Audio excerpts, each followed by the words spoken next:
Ladies and gentlemen, boys and girls, welcome back to the Rambling About Wrestling podcast. I'm your host, as always, Nick Pearl.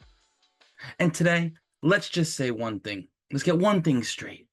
WWE must have listened to my podcast last week saying how Cody Rhodes versus Logan Paul for both championships was a dumb idea. Because all of a sudden, Logan Paul, he's got a lawyer. And he said, no, I'm not putting my title on the line. Look at the fine print in my contract. I still think it's dumb they're doing this match right now, but let it happen. I'm going to watch it. I'm going to have a damn good time. And Cody will win, and Logan Paul's going to look good in defeat. I'm currently watching Monday Night Raw right now, and we're going to talk about King and Queen of the Ring. We have my girl, Lyra Valkyria, going up against Io Sky right now in the semifinals. Again, if you guys don't know, I love this freaking woman. I love Lyra Valkyria. If she loses, you guys will see me have a tantrum. Ooh, North American. The NXT is cooking up. They're going to have a great show, and I'm sure we're getting a QR code there, too. Besides the point. So my King and Queen of the Ring brackets. Kind of the same, little different. Let's talk about them. I had Lyra Valkyria versus Nia Jax in the finals. It looks like that's hopefully where we're going. Depending on what they want, you could go with either woman winning. I would personally still go with Nia Jax. I'm not changing my whole King and Queen of the Ring predictions with that. When we go to the men's side, we might get Randy Orton versus Gunther, and that's one. Orton goes for the RKO, and Gunther chops him to the ground. Come on, who doesn't want to see that? I do. I swear to God, if we get Jey Uso versus Tama Tonga in the finals, why? Tama Tonga, look. I don't need you on my screen. I don't need that. I don't need you glitching out. Just wrestle. Change your freaking finisher. Just doing a freaking flatliner. It's not a bad move. You just don't deliver it nicely at all. Change it. Maybe go for the same finisher your father had. Haku. I don't remember what his finisher was, but he had a better finisher than just a flatliner. So, King and Queen of the Ring, we still got Nia Jax, and I really hope we don't get Jey versus Tama. I want Gunther to win. Dragunov should have advanced. He should not have been put in the position to go up against Jey Uso in the second round? Should not have happened. But I'm all right with it. Should not have happened just yet. But I'll take what I can get. So earlier on Monday Night Raw, we had Sami Zayn get defeated by Chad Gable after a ton of interference from Alpha Academy. And by a ton, I mean literally the big boy, my guy, Otis, the ton of the Alpha Academy. He interfered on Gable's behalf.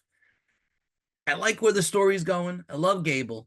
I hope they don't break up the Academy because they could do so much more. You put Gable with the Creeds, which that should be their final destination. I think that's money. But Gable versus Sammy versus Reed at the pay-per-view.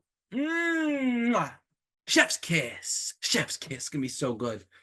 Bronson Reed, after not being on his hometown in Australia's pay-per-view, he's going to show out. This is going to be the best match of this man's career in WWE. No doubt about it. I do not have either of them winning. I do have Sami Zayn retaining just because he just got the belt. But would you be opposed to Chad Gable maybe rolling up Bronson? I think that would be something different. So what we're going to talk about right now, Uncle Howdy is coming.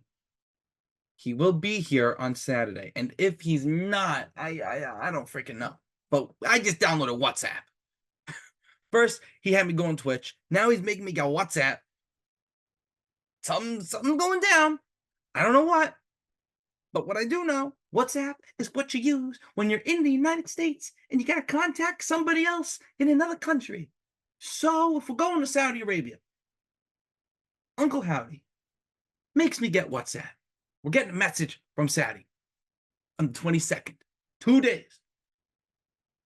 Wednesday. And we are going to get a QR code during NXT. There's going to be a ton of shenanigans going on this week. And my video will be dropping at the end of the week. The one that's been teased in the trailer for season 2 of the podcast, my video will be coming out. And I promise you, it's going to be a good one. I mean, look, I got a freaking lantern. I'll be posting the link on the Instagram, the YouTube, everything. And let's get this to blow up. You know, I put a lot of time and effort into this video. I want the views, baby. Give me the views. And another thing that bothers me is I am not going to be able to watch the show live on Saturday. So all this crap's going to go down.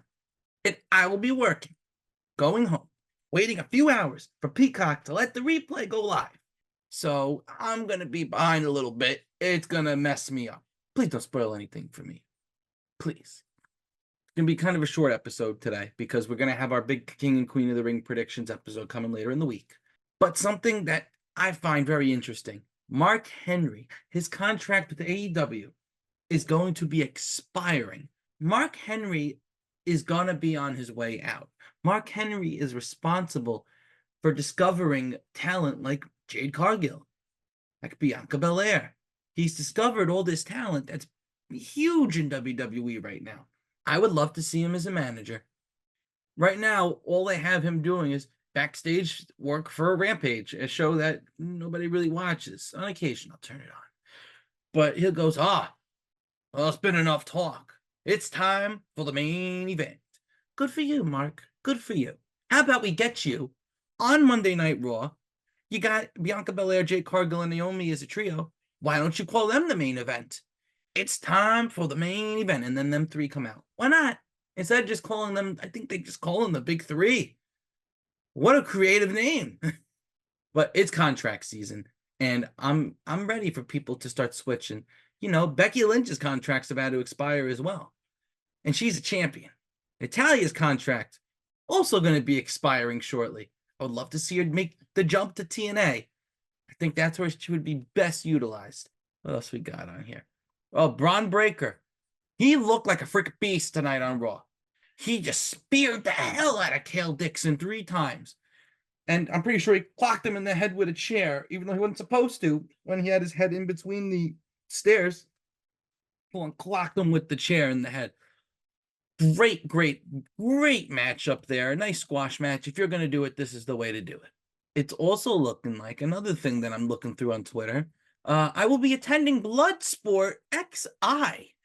Looks like it's in Brooklyn. Tickets go on sale this Friday. So excited. Roulette Intermedium in Brooklyn. Never been there, but I will be. I will be going.